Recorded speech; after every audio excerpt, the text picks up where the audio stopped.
Chez nous en Côte d'Ivoire, on dit quand le fer est chaud, il faut le battre.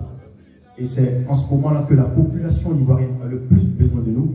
Et c'est en même temps aussi un exemple que nous, artistes de Côte d'Ivoire, on donne à l'endroit de tous ces pays d'Afrique qui sont dans la même situation que nous. J'ai décidé que la chanson débute par un chant religieux parce que moi, personnellement,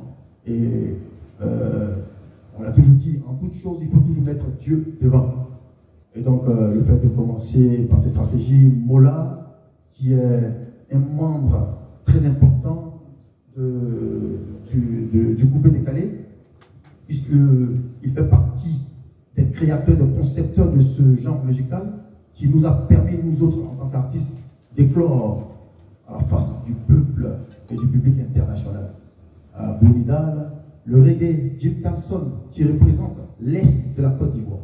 C'est la plus grosse sommité, je dirais, de l'Est de la Côte d'Ivoire. Boulambo,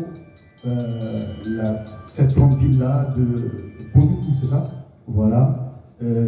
Boklai, qui fait du reggae, dancehall, raga, rap, représente aussi les rappeurs et le centre du pays en Baoulé. Moi, qui viens de San Pedro, comme vous l'avez constaté, j'ai chanté dans ma langue maternelle pour appeler les différents peuples dans ma langue, ne pas aller au conflit. Donc, le choix a été fait vraiment de façon stratégique. Quand j'ai été sollicité par mon jeune frère Didier Lewis, je lui avais dit que le projet était très noble, mais une personne c'est une voix, mais plusieurs voix ça va plus porter.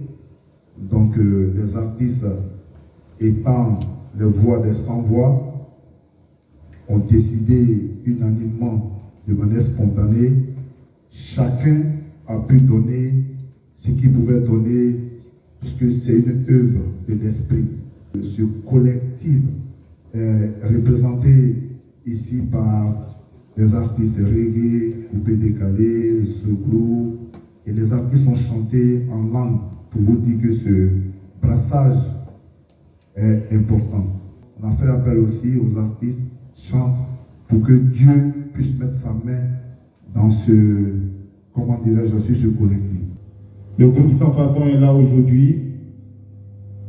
Nous sommes intervenus, on a accepté de porter, de donner notre voix parce que le pays était en danger. Nous avons chanté en langue pour sensibiliser non seulement nos parents de l'Ouest, mais toute la Côte d'Ivoire en général. Nous sommes même père et même mère. Je pense que il n'y a pas par là. Ok? Mais ce que moi j'ai à souligner ici, parce qu'il faut que les politiciens, parce que c'est nous, le peuple, c'est nous les artistes qui font sorte et ils sont présidents, ils sont ministres et ils sont députés. Donc, ils n'ont qu'à apprendre à nous écouter. Trop c'est trop, il faudrait qu'on puisse sensibiliser les uns et les autres à la culture de la paix.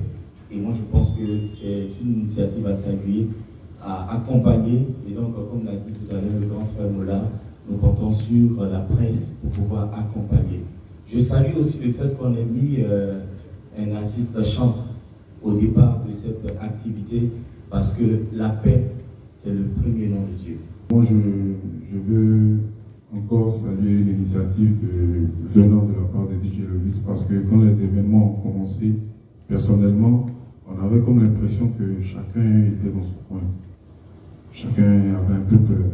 Mais dès qu'il y a eu Lewis qui a lancé l'appel, tout le monde a appliqué. J'ai senti que de part et d'autre, chacun avait envie quand même de donner sa voix pour dire arrêtons, arrêtons. Mais comment le faire?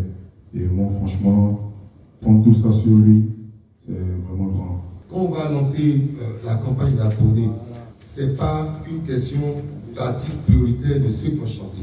La tournée va regrouper encore un maximum de personnes, on va essayer de faire en sorte que tout le monde soit là. Et vous savez, quand on va dire que c'est gratuit, habituellement, les artistes qui s'engagent vraiment pour venir,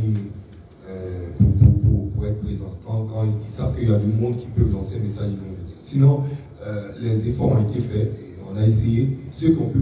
Je vous prendre un exemple très simple, où on a fait des efforts mixtes. Il est venu le jour de la dernière séance, à 5 minutes.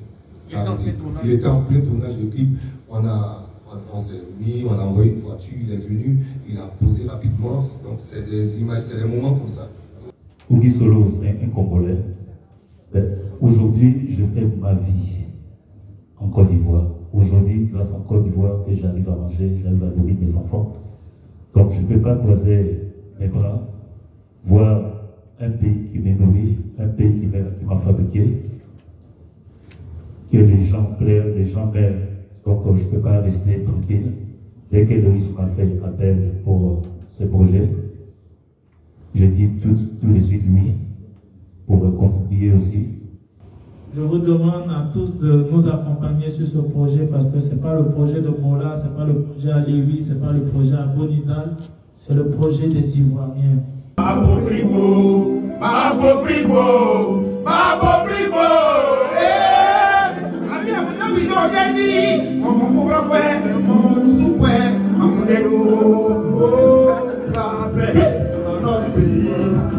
on veut plus la guerre dans notre pays, on veut la